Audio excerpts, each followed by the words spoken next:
नमस्कार दर्शक बंधु आपण समस्त को आमर ये वीडियो को स्वागत। जदि आपण किंबा आपणक परिवार कई चलित वर्ष मैट्रिक पास करिसंती एवं +2 एडमिशन पाई अपेक्षा करिसंती तेबे भिडियोटी आपणक पाई बहुत गुरुत्वपूर्ण।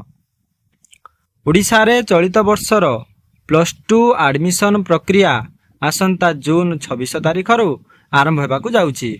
आपणकू एडमिशन पाई ऑनलाइन आवेदन करबाकू हेबो। एथिपाई ओडिशा सरकारक ऑफिशियल पोर्टल साम्स ओडिशा माध्यम रे आपणकू फॉर्म पूरण करबाकू पड़िबो।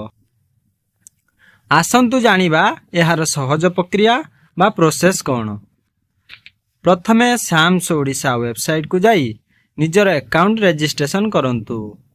एहा परे CAF पूरण करंतु। CF मतलब कॉमन एप्लिकेशन फॉर्म को पूरण करंतु, जेउथिरे आपण केउ कॉलेज रे एवं केउ स्ट्रीम जथा आर्ट्स साइंस किबा कॉमर्स रे पढ़िबा को चाहुचंती ता सिलेक्ट करिवे। तापरे फॉर्म पूरण परे आवेदन fees application fee online payment करबा को पड़िबो। फॉर्म पूरण करबा पूर्वरु किछि जरूरी डॉक्यूमेंट निज पाखरे निश्चित रखंतु, जेमिति कि आधार कार्ड, पासपोर्ट साइज फोटो, वैध मोबाइल नंबर एवं ईमेल आईडी, जेउथिरे आपणकर OTP एवं मेरिट लिस्ट रो सूचना आसीबो।